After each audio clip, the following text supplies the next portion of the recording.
सुस्वागत है माई HP programme में। जैसा कि हम जानते हैं, हर ट्यूसडे को कुछ ना कुछ हम नया हेल्थ के बारे में, इंग्रेडिएंट के बारे में, डायरेक्ट सेलिंग के माध्यम से, एवन एकेडमी के माध्यम से हम सीखते हैं। और सबका स्वागत है। Very good evening everyone. और एक नए प्रोडक्ट को हम आज इंट्रोड्यूस करने वाले हैं, जैसा कि उसका नाम है हीमो, यानी कि हीमोग्लोबिन 14। जो यहाँ पे इंडिकेटर है वो इसमें पाए जाने वाले इनोवेटिव इंग्रेडिएंट जो 14 नंबर में है। आ, लगातार हम जनरल प्रोडक्ट में एक प्रोडक्ट यूज करते आ रहे हैं, iron and folic acid. Iron and folic acid my dear friends एक टाइम पे आ, हमारे हीमोग्लोबिन को उस तरीके से बढ़ा देता था जिस तरीके से हम चाहते थे, यानी कि उसमें बूस्टअप देने में हमारी कहीं ना कहीं हेल्प करता था। बट आज हमारी जो बॉडी की टाइप है, उसकी अदर डेफिशिएंसी हैं, या बात करें अदर जो प्रॉब्लम एसोसिएट हैं हमारे शरीर के साथ, हमारी बॉडी के साथ, हमारी फिजियोलॉजी में जो चेंजेस आ रहे हैं, मेटाबॉलिक कंडीशन में हमारे चेंजेस आ रहे हैं, तो इन वजह से हमारे आयरन की डेफिशिएंसी आज के टाइम पे बहुत ज़्यादा बढ़ने लगी है। और आप देखेंगे एनीमिया जो है वो बहुत प्रिविलेंट हो गया है आज। और खासकर वुमेन्स में तो बहुत बड़ी इसकी, मैं मानता हूं कि हर वुमेन्स में इसकी एक नीड है, इस प्रोडक्ट की, इस सप्लीमेंट की, या आयरन फोलिक एसिड उनको ज़्यादा भी चाहिए। बट क्या अकेला आयरन एंड फोलिक एसिड से हम अपने हीमोग्लोबिन को बूस्टअप दे सकते हैं, आरबीसी को बूस्टअप दे सकते हैं, या एक ऐसा हार्मोन जो हमारे आरबीसी फॉर्मेशन में हमारी हेल्प करता है, जिसको हम ईपीओ बोलते हैं। जैसे मसल बनाने में इंसान को, मेल को टेस्टोस्टेरोन चाहिए, ऐसे ही आरबीसी को बनाने के लिए आपको एक हार्मोन चाहिए जिसका नाम है ईपीओ। सो इराइथ्रोपोइटिन नाम का जो हार्मोन है वो, हो सकता है आपको स्ट्रेस हो सकता है आपको आपके बॉडी में डेफिशिएंसी हो, क्रोनिक इन्फ्लामेशन हो, कई कारणों से ईपीओ आपका कम बनता है, और जिसके कारण आपकी आरबीसी काउंट जो है वो कंप्लीट नहीं हो पाता, मेच्योर नहीं हो पाते, और धीरे धीरे हमारा जो स्टेमिना है, एनर्जी है, इम्यूनिटी है, वो हमें कमजोर होनी स्टार्ट हो जाती है। जो लोग एनीमिक होते हैं जनरली, उन लोगों में सबसे पहला सिम्टम्स आता है, यदि वो थोड़ा सा भी भाग लेते हैं, थोड़ा सा एकदम से भागना पड़ जाए, तो उनकी सांसें फूलने लग जाती हैं। पहला साइन है कि उसके उस आदमी में कहीं ना कहीं आयरन की कमी है, कहीं ना कहीं हीमोग्लोबिन की कमी है। यदि आप स्टेयर्स चढ़ते हैं, एक माले से दूसरे माले पे, एक स्टोरी से दूसरी स्टोरी पे स्टेयर्स चढ़ के जाना पड़ता है, और आपको लगता है कि आप हाफने लग जाते हैं, आपको सांसें चढ़ रही हैं, तो ये इंडिकेटर है कि आपकी बॉडी में iron, folic acid, vitamin B 12 और कुछ अदर मिनरल साइंस की डेफिशिएंसी हो सकती है। तो आपका लो स्टेमिना इंडिकेट करता है। और यदि आपकी स्किन येलोइश है, आपके नाखून भी पहले येलो कलर के हैं, तो ये भी एक आपको आयरन की डेफिशिएंसी को इंडिकेट करता है। आपको बार बार में सर्दी, खांसी, जुकाम लगता है, तो ये भी एक आयरन की डेफिशिएंसी हो सकती है, बार बार में नाक बहना। इसके अलावा यदि आपको, आपकी बॉडी में आपको अनइवन ठंडा लगता है, बहुत ज़्यादा ठंड लगती है ऐसे केस में जिसमें आयरन की कमी है, तो आपकी बॉडी में आपको ज़्यादा ठंड लगती है, तो ये भी एक आयरन, फोलिक एसिड की और विटामिन बी 12 की कंबाइंड डेफिशिएंसी हो सकता है। तो ये आप पूरा दिन ये लगेगा, फटीग टाइप का फील करेंगे, लो एनर्जी फील करेंगे, सुस्ती सी छाई रहेगी। ये बेसिक इंडिकेशन है हमारे आयरन की डेफिशिएंसी के और एनीमिया के। ये बेसिक हमारे बेसिक एक तरीके से सिम्टम्स आते हैं। तो एक पीपीटी के थ्रू हम इसको डिस्कस करने वाले हैं। आइए इसको पूरा, ये प्रोडक्ट क्या है, इसके इंग्रेडिएंट क्या है, कैसे ये काम करता है, और कैसे ये एक इनोवेटिव प्रोडक्ट हम डायरेक्ट सेलिंग के माध्यम से एस्टोनिया वन लेके आया है। सो आइए एक बार डिस्कस करते हैं।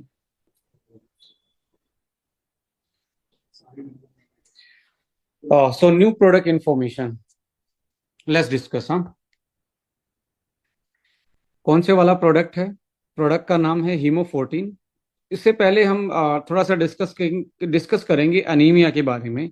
देखिए, अनीमिया का मतलब है कि आपकी शरीर में, आपके ब्लड में आरबीसी, जिसको हिंदी में लाल रक्त कणिकाएं बोलते हैं, या हीमोग्लोबिन जो जर्नली इंडिकेट किया जाता है एचबी, जैसे हम ब्लड का टेस्ट करवाते हैं तो एचबी कितना है, ये यदि बिलो द लिमिट आ जाए, बिलो द लिमिट आ जाए तो हम इस कंडीशन को एनीमिया बोल देते हैं।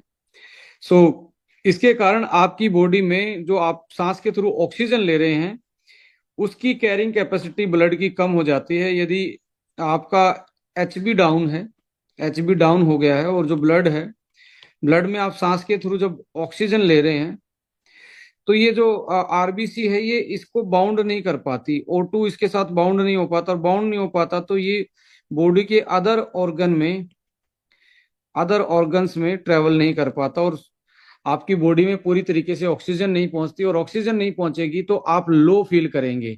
बिना ऑक्सीजन के आपकी बॉडी की सेल जिंदा नहीं रह सकती, और वो ब्लड के थ्रू ही ऑक्सीजन बाउंड होके जाती है। ऐसा नहीं है कि जैसे आप जर्नली सांस ले रहे हो, सांस लेते ही पूरी बॉडी में, ये सांस जो लंग्स हैं, जो हमारे फेफड़े हैं, इसमें ये ऑक्सीजन फिल्टर होके सीधा हमारे ब्लड में जाती है, और ब्लड के थ्रू वो ब्लड में इसको हीमोग्लोबिन जो होता है, एचबी जिसको बोलते हैं, वो ऑक्सीजन को ऐसे बाउंड कर लेता है और पूरे शरीर में इसको ट्रेवल करवाता है। यदि एचबी कम है तो ऑक्सीजन कम जाएगी, और ऑक्सीजन कम जाएगा तो आपकी सेल, समझ लीजिए, सांस कम ले रही है, और सांस कम ले रही है तो आपको लो स्टेमिना हो जाएगा, आपकी एनर्जी कम रहेगी, इम्यूनिटी कम रहेगी।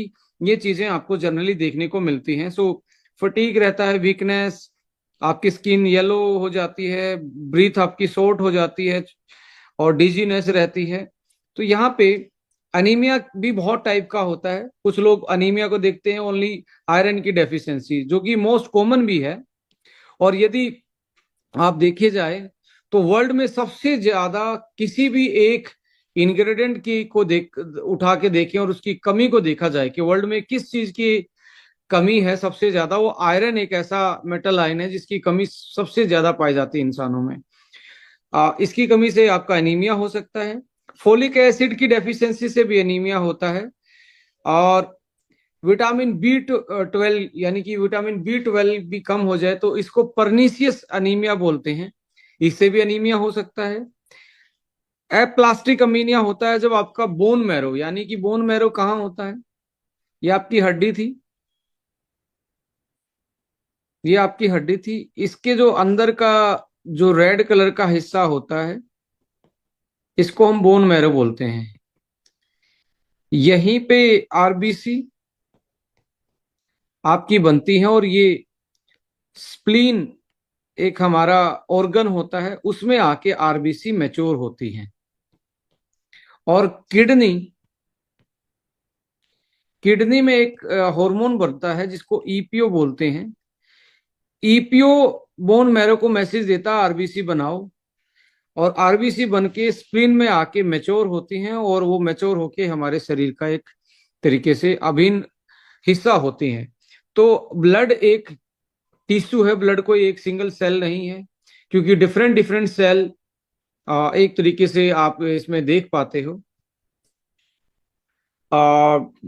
लाइक वाइट ब्लड सेल है, WBC हैं, आरबीसी है, या अदर्स जो हॉर्मोन्स हैं, आपके अदर्स जो सेल हैं इसमें, उसके कारण इसको हम टिश्यू बोलते हैं। Blood is basically, so bone marrow में ना बनना वो भी। हीमोलाइटिक का मतलब है, लाइटिक मतलब किसी चीज को काट देना, हीमोग्लोबिन का। RBC blood cells destroyed by faster than, जितनी बन रही है उससे ज्यादा वो डिस्ट्रॉय होती हैं, तो उसको हम बोलते हैं हीमोलाइटिक एनीमिया। ये भी कई कंडीशन के कारण। एक जेनेटिकली बीमारी होती है जिसको हम सिकल सेल एनीमिया बोलते हैं। रेड ब्लड सेल जो है राउंड शेप की होती है, तो इसमें ऐसे ही शेप की हो जाती है, यानी कि ये सिकल सेल एक तरीके से जो दरात होता है वैसी सेल की ये बन जाती हैं, सिकल सेल एनीमिया बोलते हैं, जब वो अपनी शेप खो जाए और इस शेप की हो जाए। तो ये सिकल सेल एनीमिया ये जेनेटिकल डिसऑर्डर होता है। सो यहाँ पे इंडिया में जो प्रेवलेंस है इसके, जो सबसे ज्यादा, मैं पहले भी बता रहा था, iron is the most deficient nutrients जो ग्लोबल लेवल पे जिसको नोटिस किया गया है। सो अब 15 से 19 साल के लोगों में यदि देखा जाए तो गर्ल्स में ये सबसे ज्यादा पाया जाता है, क्योंकि इस एज में पीरियड्स साइकिल जो है वो स्टार्ट हो जाती है, और ब्लड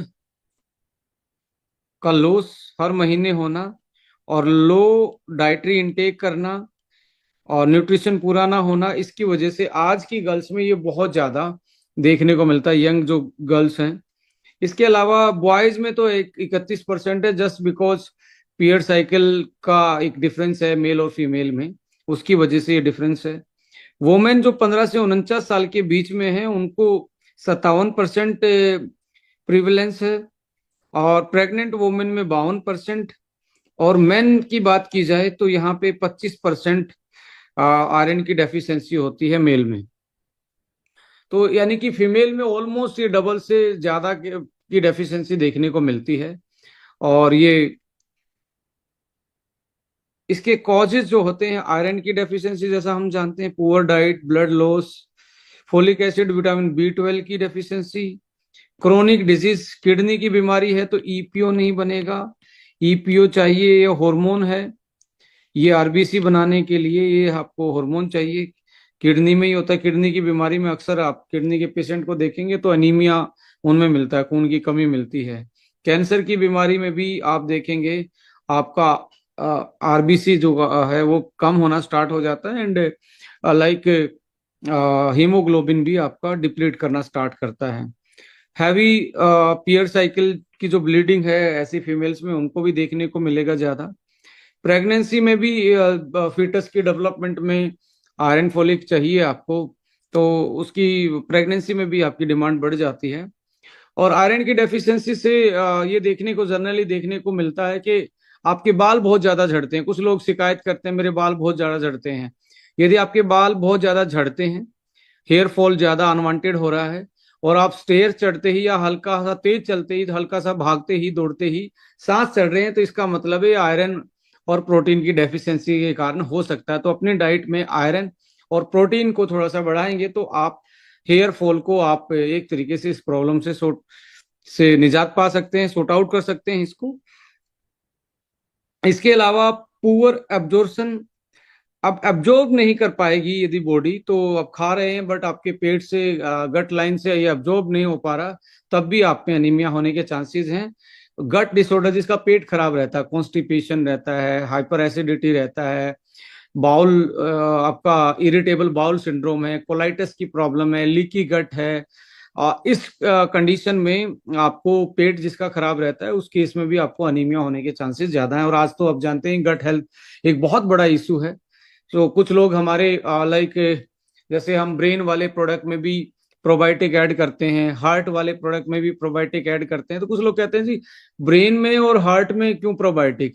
इसलिए बिकॉज आपकी जो डाइट है उस वो आपका जो आप न्यूट्रिशन ले रहे हैं फूड के थ्रू, वो आपके गट हेल्थ पे बहुत बड़ा डिपेंड करेगा कि आप क्या क्या उससे आप एब्जॉर्ब कर पा रहे हैं, ब्लड के थ्रू आपकी बॉडी में पहुंचा पा रहे हैं। यदि वो सही नहीं है तो आप खा रहे हैं पर शरीर में वो लग नहीं रहा। बहुत सारे लोग शिकायत करते हैं मैं खाता बहुत हूँ बट शरीर में नहीं लगता, इट मीन कि कुछ ना कुछ डाइजेशन लाइन पे, डाइजेस्टिव ट्रैक पे कोई ना कोई प्रॉब्लम है। तो ऐसे केस में प्रोबायोटिक एक बहुत अच्छा सॉल्यूशन हो सकता है। तो इसलिए मैं ये कहता हूँ कि गट हेल्थ बहुत इंपॉर्टेंट है, और हम जो प्रोबायोटिक एड ऑन करते हैं मैक्सिमम चीजों में, उसमें उसका बहुत बड़ा रोल है हमारी ओवरऑल हेल्थ को बेटर करने में। सो यहाँ पे बोन मैरो डिसऑर्डर भी हो सकता है, जहाँ पे आरबीसी बनती हैं हड्डी के बीच वाले पोर्शन पे।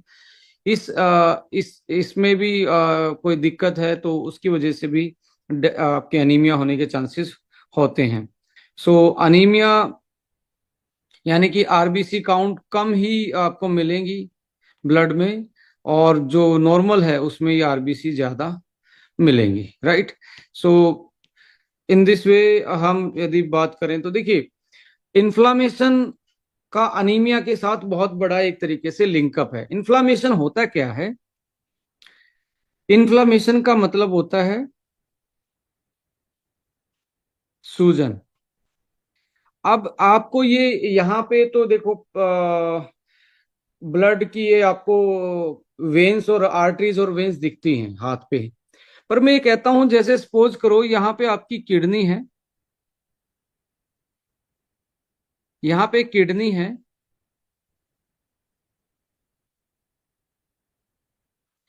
अब किडनी में भी छोटे छोटे सेल हैं, छोटे छोटे एरिया हैं।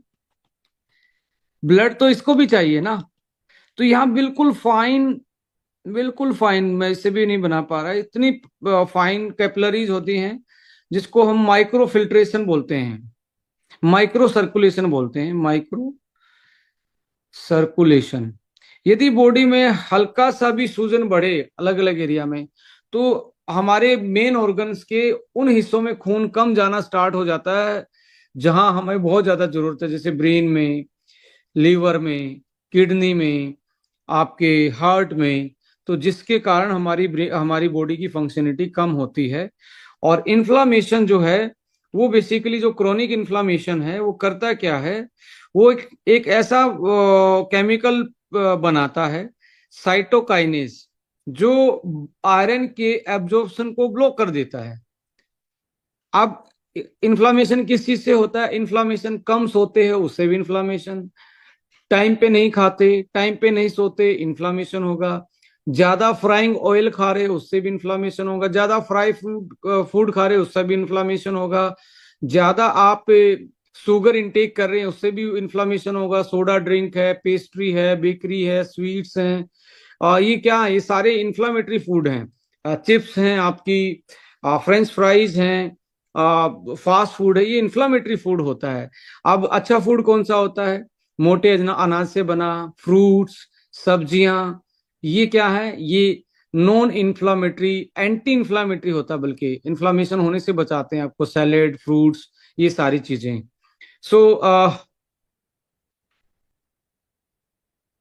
सो यहाँ पे साइटोकाइनेज इन्फ्लामेशन के कारण बनता है, और ये आयरन को अब्जॉर्ब होने से एक तरीके से बचा देता है, जिसके कारण हम इन्फ्लामेशन हमें एनीमिक कर सकती है।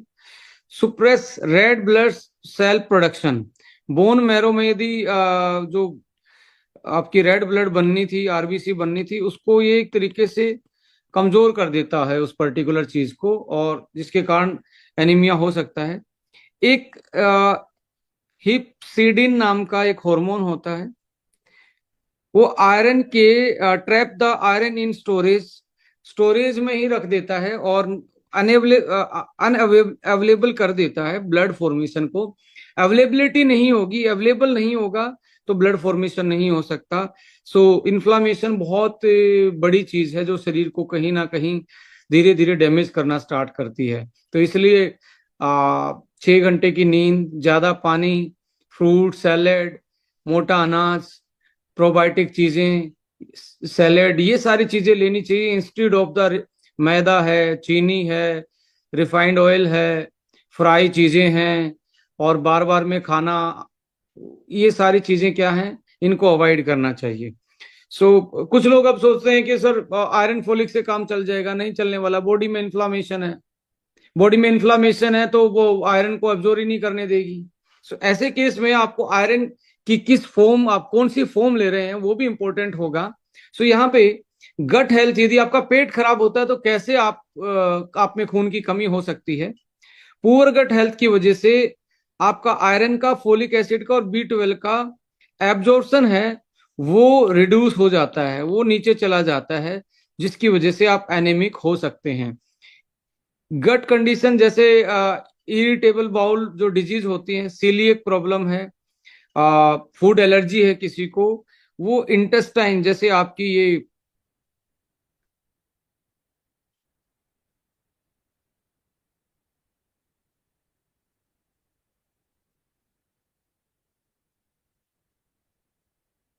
ये जो लाइन है आपकी, ये वाली लाइन, यदि मैं कलर को थोड़ा सा डिफरेंट करूं, ये इनर लाइन जो है, इसको डैमेज कर देते हैं, डैमेज हो जाता है इन्फेक्शन की वजह से, और यहाँ से इरिटेशन होता है, और बहुत सारे मेटल आयन, आयरन जैसी चीज, B12 जैसी चीज, फोलिक एसिड जैसी चीज, बायोटिन जैसी चीज, ये एब्जॉर्ब नहीं हो पाती और हमारे शरीर में इनकी डेफिशिएंसी हो जाती है। तो ये आप ज्यादा सैलेड खाएंगे, फाइबर खाएंगे, दही खाएंगे, ऐसी चीजें खाएंगे, तो ये इनर लाइन बहुत अच्छी रहती है। और प्रोबायोटिक इसको, प्रोबायोटिक क्या करते हैं, इसको रिपेयर करने का काम कर देते हैं, इसको रिपेयर कर देते हैं, और रिपेयर करने के बाद यहाँ से फिर से दोबारा से एब्जॉर्प्शन जो है वो बढ़ जाता है, डाइजेशन अच्छा हो जाता है, डिटॉक्सिफिकेशन होना स्टार्ट हो जाता है। सो इम्बैलेंस गट बैक्टीरिया जिसको हम प्रोबायोटिक बोलते हैं, वो उसको डिसबायोसिस बोलते हैं उस कंडीशन को। वो भी आपके न्यूट्रिएंट्स के मेटाबॉलिज्म में बड़ी हेल्प करते हैं प्रोबायोटिक। बट वो डिस बैलेंस हो जाए, इम्बैलेंस हो जाए तो हमारी एनीमिक कंडीशन ला सकते हैं। So long term effect nutrient deficiency anaemia हो सकता है। इसके अलावा ऑक्सीडेटिव स्ट्रेस है। ऑक्सीडेटिव स्ट्रेस का मतलब है, देखिए ये समझना बहुत जरूरी है, जीवन का इसी पे आधार टिका हुआ। हम जितने भी लोग इस मीटिंग में हैं, हम कैसे जिंदा हैं?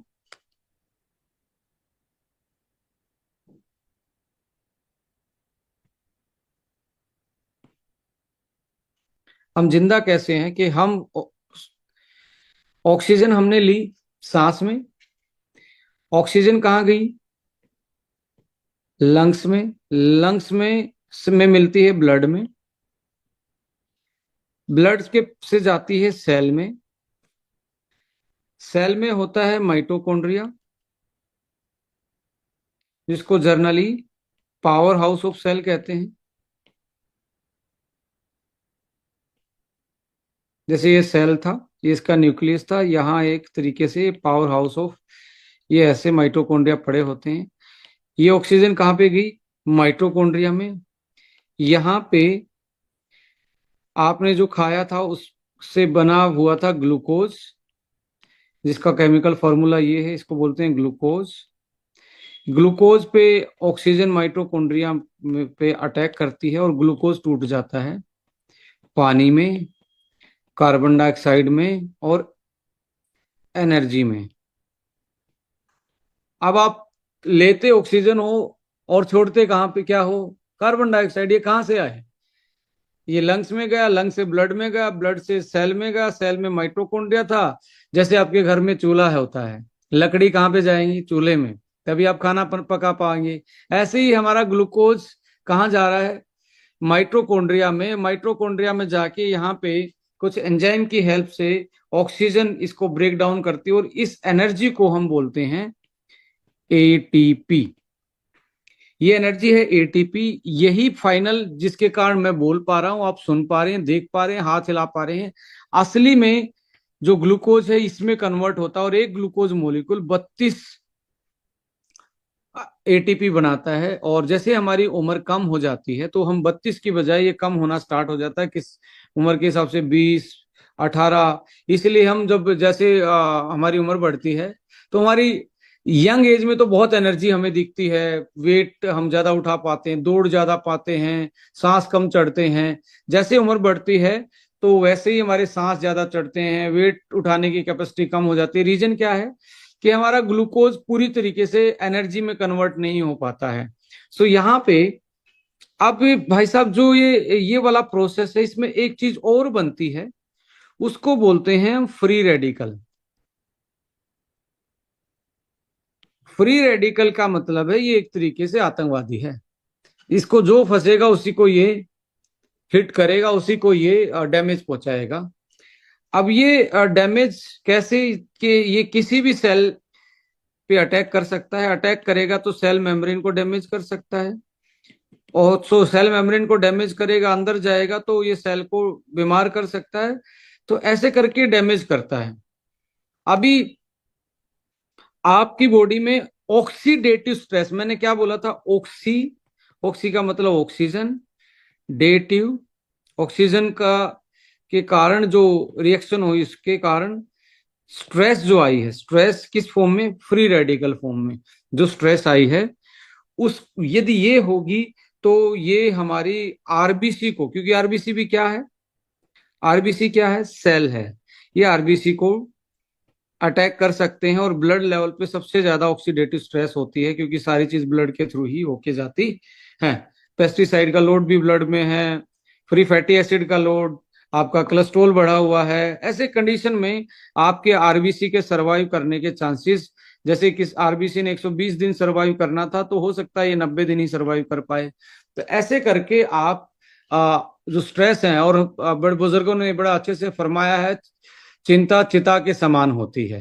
अब चिता यही है कि आपके शरीर को खोखला करना स्टार्ट कर देते हैं free radical, stress hormone cortisol, cortisol बढ़ेगा तो आपका इंसुलिन कम काम करेगा, इंसुलिन कम काम करेगा, ग्लूकोज माइटोकॉन्ड्रिया तक नहीं पहुंचेगा। आप खा तो रहे हैं, ग्लूकोज है वो कहाँ तक नहीं पहुंच पाता, इस एरिया तक नहीं पहुंच पाता, इस एरिया में नहीं पहुंचेगा। यही तो चूल्हा था, इसी में तो जलना था वो, इसी में तो अब क्या हुआ, आपने बाहर से ऐसी चीजें लेना स्टार्ट की कि यहाँ तक उसको पहुंचाया जाए या इंसुलिन को एक्टिवेट किया जाए कि ग्लूकोज अंदर चला जाए। तो कितना मतलब हमारी ये भगवान ने किस, नेचर ने हमें किस तरीके से डेवलप किया है, कितनी बारीकी चीज है। जो छोटी सी कोई अनबैलेंस होती है तो बहुत सारी चीजों में उसके ये सारी चीजें देखने में मतलब इम्बैलेंस होने में होना स्टार्ट हो जाती हैं। सो यहाँ पे मोरल ऑफ स्टोरी ये है कि आपका ऑक्सीडेटिव स्ट्रेस जो है वो क्या करता है, इम्बैलेंस बिटवीन फ्री रेडिकल और एंटीऑक्सीडेंट में इम्बैलेंस करता है। और फ्री रेडिकल को न्यूट्रलाइज करने के लिए, इनको बनने के साथ साथ खत्म करने के लिए आपको चाहिए एंटीऑक्सीडेंट। सो एंटीऑक्सीडेंट आपकी बॉडी में पूरे होंगे तो फ्री रेडिकल बैलेंस रहेंगे और आप आरबीसी के डैमेज और अदर सेल के डैमेज से बच जाएंगे। राइट। सो हीमोलाइसिस, आरबीसी के ब्रेकडाउन को, जब आरबीसी टूटती है तो उसको ब्रेकडाउन को हम हीमोलाइसिस बोलते हैं। लाइसिस मतलब कट करना, हीमो मतलब ब्लड का, ये आरबीसी का एक छोटा फॉर्म है। लाइफ स्पैन ऑफ आरबीसी ऐसे में शॉर्ट हो जाता है, इनका जीना, जितने दिन ये नेचुरल जीती हैं उससे कम हो जाती हैं ऑक्सीजन स्ट्रेस के कारण।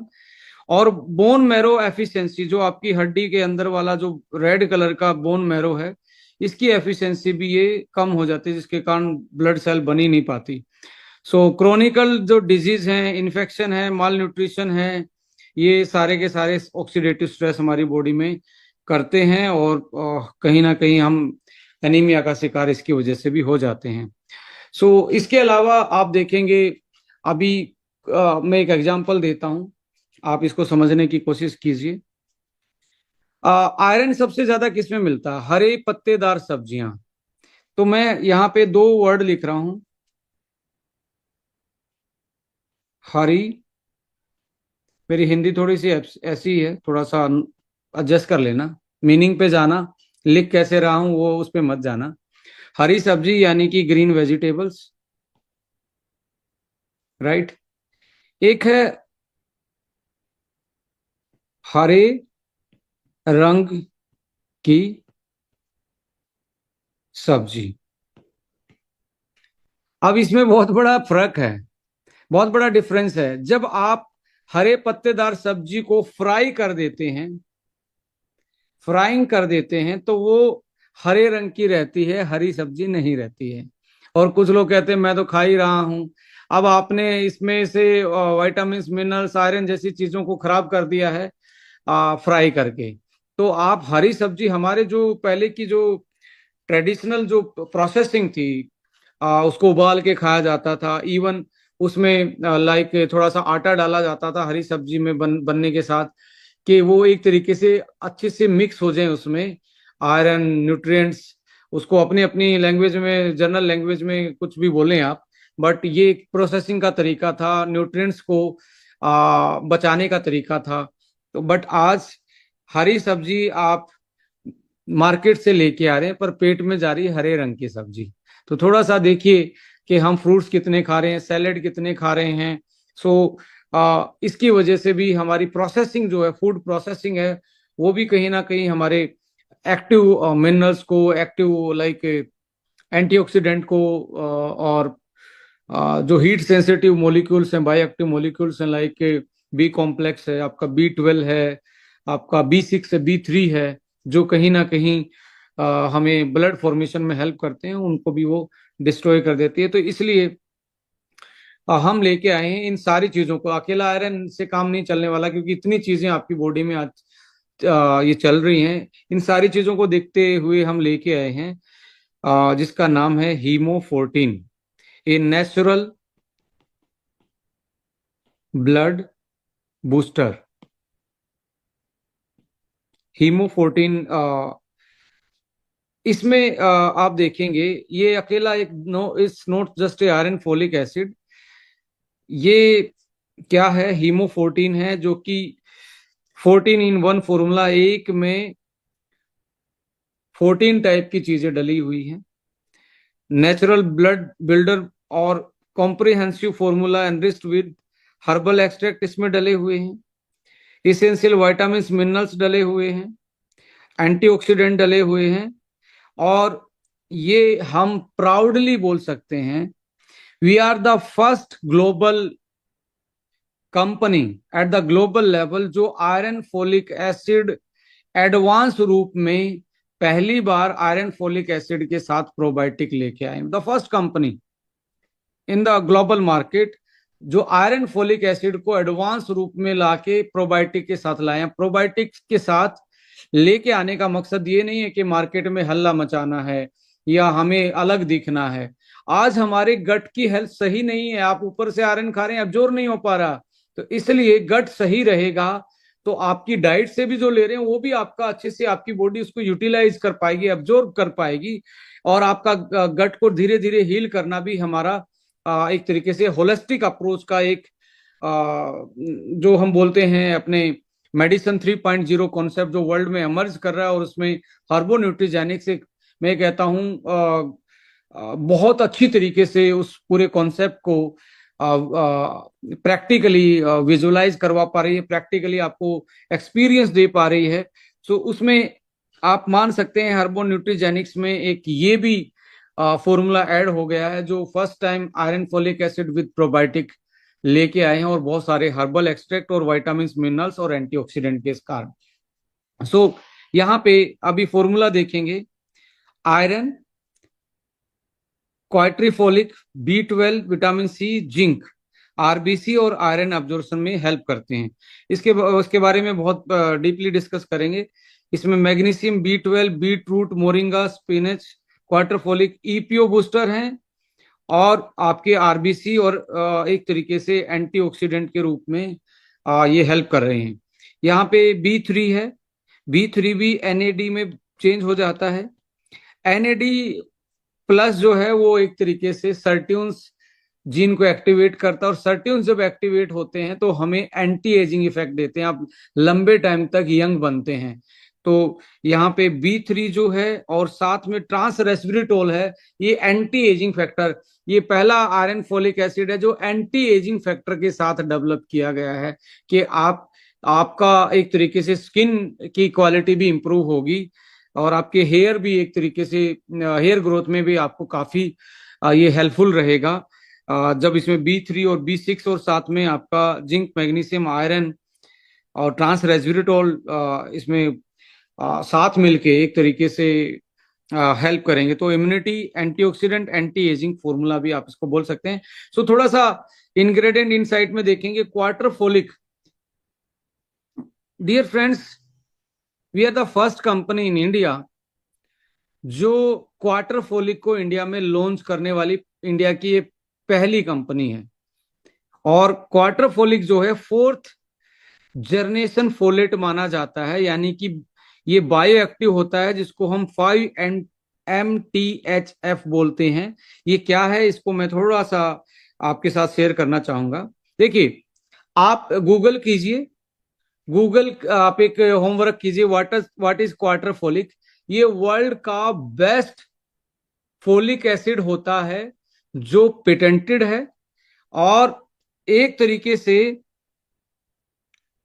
जो जर्नल फोलिक एसिड है उसमें और इसमें क्या डिफरेंस है आप पढ़ेंगे, स्क्रीन पे दिया, the body can't just use, ये मैंने क्वार्टरफोलिक की वेबसाइट खोली हुई है, उनकी वो जो ब्रांड की, जिस ब्रांड को आपके प्रोडक्ट में एड ऑन किया गया, वर्ल्ड का बेस्ट एक तरीके से फोलिक एसिड। इस ये जर्नल फोलिक एसिड से कैसे डिफरेंट है, कैसे इसमें आप डिफरेंस क्रिएट कर सकते हैं। The body can't just use folic acid as it is, हमारा शरीर जब आप फोलिक एसिड को जर्नली खाते हो तो एज इट इज उसको यूटिलाइज नहीं कर सकती। उसको यूटिलाइज करने के लिए उसको बहुत सारे कन्वर्जन प्रोसेस से निकलना होगा। कन्वर्जन प्रोसेस क्या है कि वो जर्नल फोलिक एसिड से मिथाइल टेट्राफोलेट एमटीएच में चेंज होगा और तब उसको वो यूज हो पाएगा। और क्वार्टर फोलिक जो है does not go through, quarter folic ऐसे कन्वर्जन में नहीं जाता है, ये ऑलरेडी एक्टिव फॉर्म है। और ये कन्वर्ट कहाँ होता है, ये लीवर में जाके कन्वर्ट होता है। आप सपोज करें आप अल्कोहल ले रहे हैं, सपोज करें आपको लीवर की कोई बीमारी है, सपोज करें आपका फैटी लीवर है, इन लीवर में इन्फ्लामेशन है, तो कितना फोलिक एसिड इफेक्टिव तौर पे कन्वर्ट हो पाएगा एक्टिव फोलेट में। सो आज के सिनेरियो को देखते हुए, आज ह्यूमन हेल्थ को देखते हुए, आज न्यूट्रिशनल प्रोफाइल को देखते हुए ये एक नया फोलेट इजाद हुआ। साइंस ने इसको इजाद किया कि एक ऐसा फोलिक एक्टिव फोलिक एसिड जो लीवर के काम को घटा दे, लीवर को काम ही ना करना पड़े और ये बॉडी इसको डायरेक्टली यूटिलाइज कर पाए।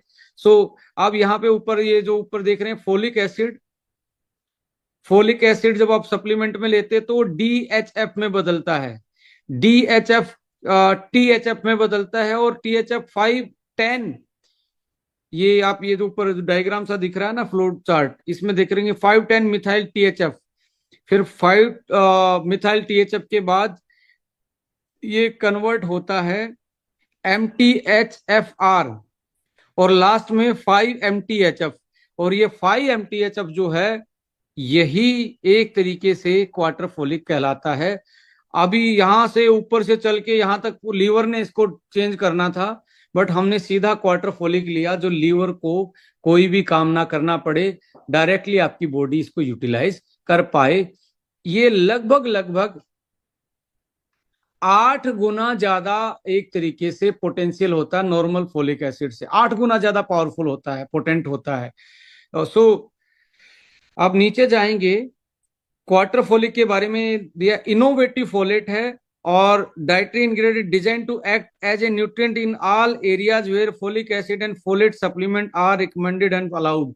ये चाहे आपका गायनोकोलॉजिस्ट ड्यूरिंग प्रेगनेंसी इसको फोलिक एसिड लेने को बोले, उसमें भी यही दिया जा सकता है कि ये नहीं है कि आपको अलग स्पेशल परमिशन लेनी है। बच्चे खाएं, बूढ़े खाएं, प्रेग्नेंट वुमेन खाएं, लैक्टेटिंग खाएं, कोई दिक्कत होने वाली नहीं है। मैकेनिज्म एक्शन क्या है, क्वार्टर फोलिक जो है कंसीडर ए फिनिश्ड फोलेस्ट, ये बिल्कुल फिनिश प्रोडक्ट है। एक तरीके से आपकी बॉडी को इसको फिनिशिंग करने में जरूरत नहीं पड़ेगी और आराम से इसको मेटाबोलाइज कर पाएगी। और यहाँ पे आईपी, रेगुलेटरी एंड आईपी का मतलब है ये पेटेंट है आपका, इंटरनेशनल पेटेंटेड इंग्रेडिएंट है। और आप देखेंगे anaemia condition, mood, beauty, skin अच्छी होना, हेयर अच्छे होना, इस पर्टिकुलर इंग्रेडिएंट की वजह से आपका मूड बहुत अच्छा हो जाएगा। इन अनीमिया में को एलिवेट करने में, उसे निजात पाने में आपकी हेल्प करेगा। और स्पोर्ट्समैन इसको यूज करें तो उनकी एनर्जी, उनका परफॉर्मेंस, फिजिकल स्टेमिना भी बहुत बढ़ सकता है। So quarter folic can be A game changer, मैं बोल सकता हूँ। सो इसके बहुत सारे पब्लिकेशन हैं, आप आराम से इसकी वेबसाइट पे जाके पढ़ सकते हैं। सो लाइफ लॉन्ग बेनिफिट भी आप इसके पढ़ सकते हैं। सो यहाँ पे अब वापस से आते हैं। सो आपको क्वार्टर फोलिक समझ में आया होगा कैसे जर्नल फोलिक एसिड से ये अलग है। सो हाईली बायो अवेलेबल है, बेटर एब्जॉर्प्शन है इसका जर्नल फोलिक एसिड से, क्लिनिकल प्रूवन है।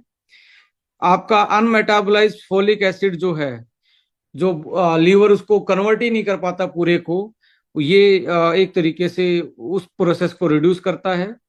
एविडेंस में आप देखेंगे faster and more stable plasma folate level, ये 2010 में न्यूट्री मेटाबॉलिज्म के एनुअल एक तरीके से जर्नल में छपा। और इंटीग्रेटेड मेडिसिन में जुलाई 2022 में भी हीमोसिस्टिन better than folic acid, reduce हीमोसिस्टिन, हीमोसिस्टिन reduce होगी तो आपकी ब्रेन की ब्रेन की काम करने की क्षमता भी बढ़ेगी। सो ये आपको ब्रेन में भी आपको काफी एक तरीके से अलर्टनेस को बढ़ाने का काम करता है। सो इसके साथ साथ साइंटिफिक एविडेंसेस में जो मैंने बताया, सीधा ये 5 MTHF फोलेट है, आपके लीवर को काम नहीं करना पड़ता, ये बॉडी में डायरेक्टली एब्जॉर्ब हो जाता है। सो ये कुछ पब्लिकेशन थी मैंने जो आपके साथ शेयर की। अब यहाँ पे देखिए एक और बहुत बड़ा डिफरेंस जर्नल मार्केट के प्रोडक्ट से और इस प्रोडक्ट के कंपोजिशन में आपको देखने को मिलेगा। जितने भी मिनरल्स डले हैं, मिनरल्स जिंक है, मैग्नीशियम है, आयरन है, ये सारे के सारे कॉन्जुगेटेड फॉर्म में डले हुए हैं। अब ये कॉन्जुगेटेड फॉर्म क्या है? जनरली मार्केट में आयरन सल्फेट मिलता है आपको, इसको बोलते हैं आयनिक फोम। आयनिक फोम क्या करता है? जैसे चाय पी, अब जनरली आप सुनते हैं चाय पीने से खून की कमी होती है, आयरन अब्जॉर्ब नहीं हो पाता। रीजन क्या है?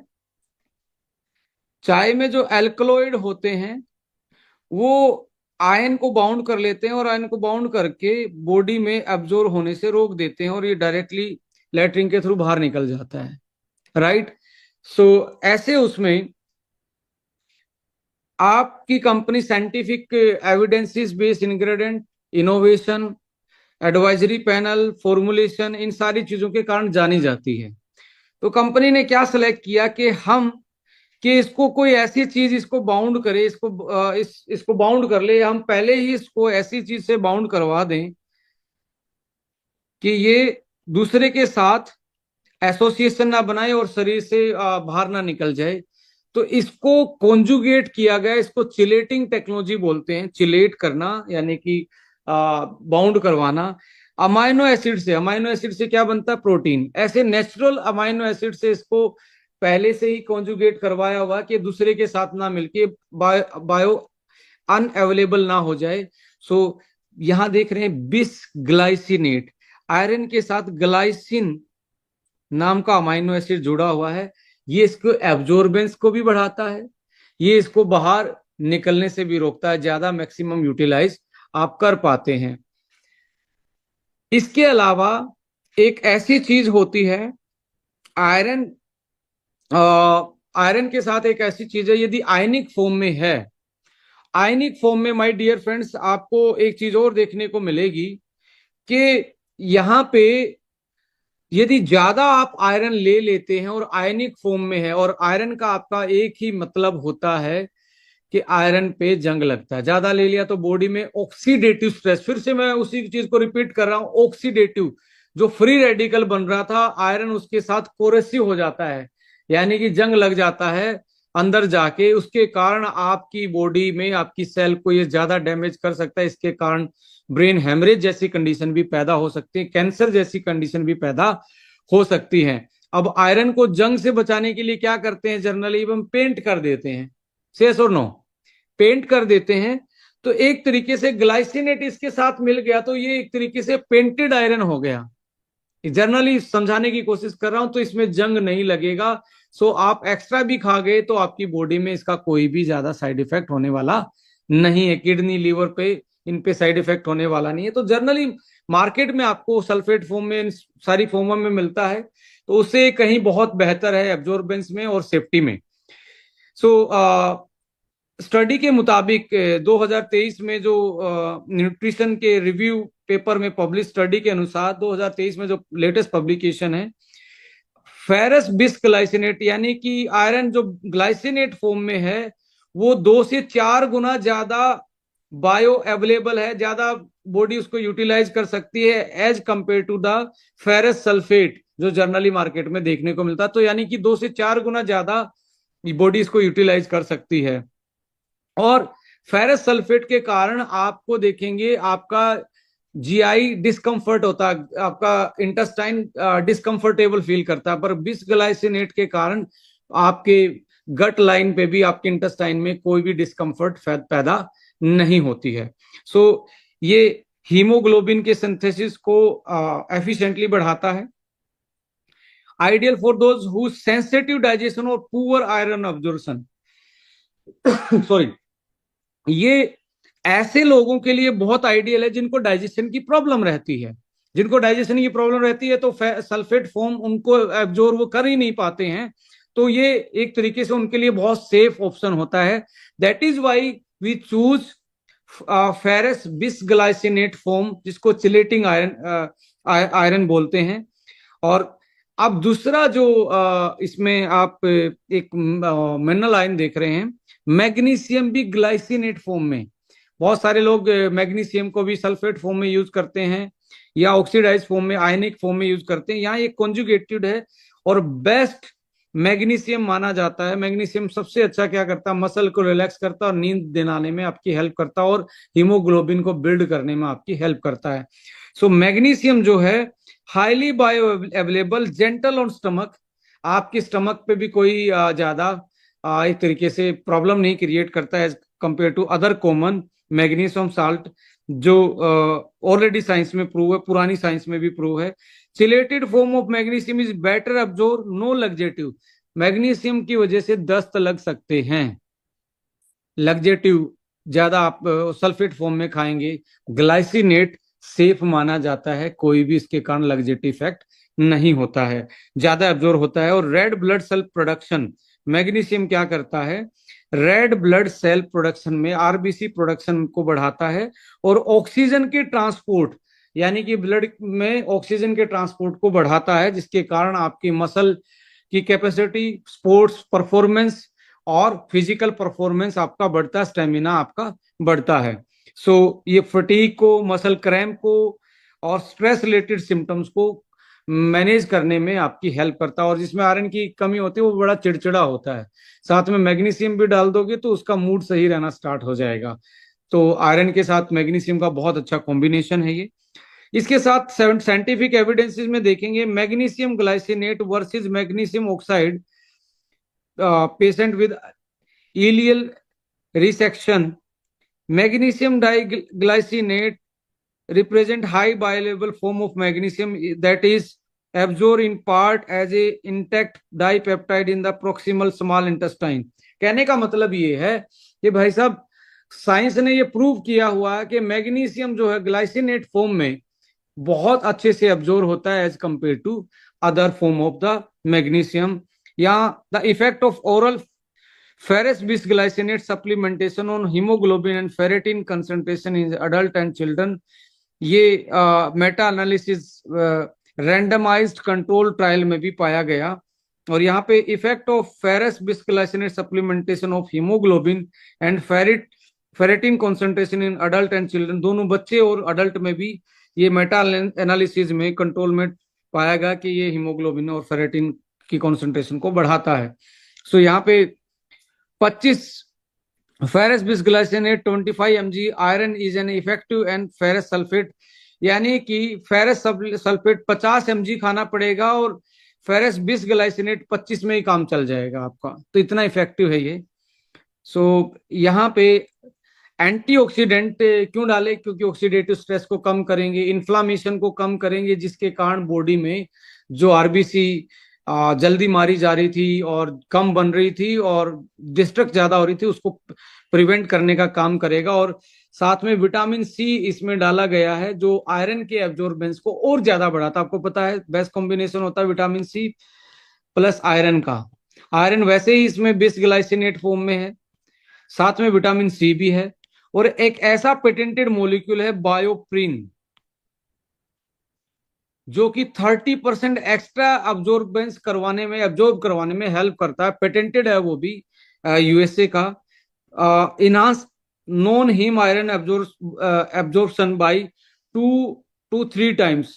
सो ये भी एक तरीके से वेल प्रूवन है। इसमें ट्रांस रेस्वेराट्रोल है जो एंटीऑक्सीडेंट का काम करता है और एक तरीके से बहुत हाईली बायोएक्टिव मॉलिक्यूल है जो प्रोटेक्ट आरबीसी को प्रोटेक्ट करता है ऑक्सीडेटिव डैमेज, यानी कि ब्लड को डिटॉक्सिफिकेशन देता है और आरबीसी को बचाने का काम करता है। सो ऐसे में आयरन का एब्जॉर्प्शन बढ़ाना, आरबीसी को बचाना एंटीऑक्सीडेंट का काम है और एक तरीके से एंटी एजिंग भी ये इफेक्ट देता है। इन्फ्लामेशन को रिड्यूस करता है, जो एनीमिया रिलेटेड इन्फ्लामेशन है उसमें काफी आप देखेंगे एंटीऑक्सीडेंट बड़ा रोल प्ले करते हैं जो इसमें डाले गए हैं।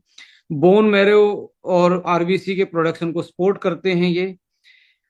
सो यहाँ पे प्रोबायोटिक का क्या रोल होता है आयरन के, उसमें मैं ऑलरेडी बता चुका हूँ। स्टडी सो प्रोबायोटिक में इंक्रीज फेरेटिन, फेरेटिन एक तरीके से प्रोटीन है जो आयरन को बाउंड करती है और ऑक्सीजन को बाउंड करती है, और haemoglobin level in iron deficient individual, ये रिसेंटली स्टडी है सर, 2024 का पब्लिकेशन, एक स्टडी साइंटिफिक स्टडी ये बोल रही है कि आपका यदि प्रोबायोटिक आप यूज करते हैं तो फेरेटिन, जो आयरन को बाउंड करने वाली प्रोटीन है, वो और हीमोग्लोबिन के लेवल में बढ़ोतरी देखने को मिलती है अकेला प्रोबायोटिक ऐड करने से भी, जिसको आयरन की डेफिशिएंसी होती है उस इंडिविजुअल को। सो ये RCT रेंडमाइज क्लिनिकल ट्रायल में भी प्रूवन है 2019 की स्टडी में, इंप्रूवमेंट इन सीरम आयरन में। जो प्रोबायोटिक आप ज्यादा यूज करते हैं, इससे गट सही रहेगा, एब्जॉर्बेंस ज्यादा होगी। So improve gut health and iron absorption, reduce inflammation and restore the gut lining, gut के लेवल पे इन्फ्लामेशन को रिड्यूस करता है। And enhance the microbial balance that support nutrients uptake and immunity को बिल्ड करने में और हीमोग्लोबिन और फेरेटिन को बढ़ाने में, ये लेवल बढ़ाने में हेल्प करता है। सो हर्ब्स भी इसमें डाली गई है। हर्ब्स में आप देखेंगे nature has the solution, nature के पास ही वो चीज है जो सॉल्यूशन देती है। नेचर से बड़ा कोई प्रॉब्लम सॉल्वर नहीं होता। एम ओलिफेरा होता है मोरिंगा। मोरिंगा एक ऐसा प्लांट है जिसमें आयरन बहुत ज्यादा पाया जाता है, मैग्नीशियम पाया जाता है, जिसमें मिनरल साइन बहुत ज्यादा पाए जाते हैं। So moringa is a plant based iron and vitamin C और एंटीऑक्सीडेंट, तो वो भी साथ में एड ऑन किया गया है। क्योंकि देखिए, आपको RDA वैल्यू के अकॉर्डिंग जो आपके एफएसएसए आपकी एक तरीके से अलाउ करती है, हर चीज का एक RDA वैल्यू होता है, उससे ऊपर तो डाल नहीं सकते। बट हम इससे ऊपर नहीं डाल सकते, तो हमारी साइंटिफिक पैनल ने डिसीजन लिया कि हम ऐसी चीजों को जरूर ऐड करेंगे जिसमें भरपूर मात्रा में आयरन होता है। तो RDA वाला तो 100% है ही, साथ में अदर सोर्स से भी आयरन मिल रहा है, नेचुरल सोर्स से भी। सो इसके कारण आप और ज्यादा बायो एफिकेसी इस प्रोडक्ट की हो सकती है। तो supplementation result in significant reduction in anaemia, ये मोरिंगा के बारे में स्टडी है। स्पिनच जो है, पालक के बारे में आपको सुना होगा, रिचेस्ट सोर्स ऑफ आयरन, ये भी इसमें high in non haem iron, folate and chlorophyll, magnesium भी बहुत ज्यादा होता है। पोमोग्रेनेट जो है, अनार भी इसमें डाला गया, जो एंटीऑक्सीडेंट, आयरन, पॉलीफिनॉल्स और विटामिन सी इनमें कॉम्बिनेशन में होता है। और बेटर हीमोग्लोबिन लेवल और ब्लड प्यूरिफिकेशन में आपका एक तरीके से पोमेग्रेनेट अनार एक तरीके से काम करता है। बीट रूट भी इसमें डाला गया है। बीट रूट क्या करता है, खून की नलियों को रिलैक्स रखता है, इसकी इनर वॉल को रिलैक्स रखता है, नाइट्रस ऑक्साइड प्रोडक्शन में हेल्प करता है, जिसके कारण वासो डायलेशन इफेक्ट है, ब्लड सर्कुलेशन, BP जैसी प्रॉब्लम भी एक तरीके से बीट रूट कंट्रोल करने में मदद करता है। So nutrient rich, improve blood flow. और बायोप्रीन जो डाला है, ये वैसे ब्लैक पेपर का, काली मिर्च का, ब्लैक पेपर का, जो पाइपरिन, ब्लैक पेपर में पाइपरिन नाम का एक एंटीऑक्सीडेंट पाया जाता है। सो बेस्ट से बेस्ट जो पाइपरिन है वो बायोप्रिन नाम से पेटेंटेड है, US का पेटेंटेड है ये। सो ये डाला गया, ये 30% तक आपके न्यूट्रिएंट्स के एब्जॉर्प्शन पे, न्यूट्रिएंट्स के इनटेक को बढ़ा देता है। सो इन सारी चीजों को आप इकट्ठा करेंगे, साइंटिफिक एविडेंसेस को इकट्ठा करेंगे, ये इसके पब्लिकेशन हैं जो साइंस ने प्रूवन कर रखी हैं कि पोमेग्रेनेट जूस है वो बायोएक्टिव कंपाउंड, ये थेरेपेटिक एजेंट है आयरन डेफिशिएंट एनीमिया में। मोरिंगा है वो आपका एक तरीके से, मोरिंगा लीफ पाउडर जो है वो सप्लीमेंटेशन यूज होता ही रहा है। सो यहाँ पे बीट रूट के बारे में भी बहुत सारे स्टडी हैं जो न्यूट्रिएंट्स की सप्लाई में, वासोडाइलेशन इफेक्ट में हेल्प करता है।